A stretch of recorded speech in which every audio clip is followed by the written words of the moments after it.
Meaning can be intended to be denotatively attained. This is this. But in our social, cultural existence, these forms of visual communication can be quickly ignored by a sophisticated audience as part of the visual noise of third parties vying for their valuable attention every minute of the waking day.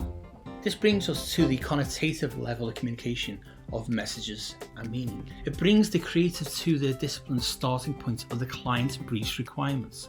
But more importantly, it brings the creative to semiotics and encoding meaning. In the context of Semiosis 101, this is obviously in the crafting of visual representations to connect with the target audience, to make the connotative communication more effective. This happens during the ideation period where the aesthetic is crafted. This visual language can be enhanced with more mindful application of semiosis.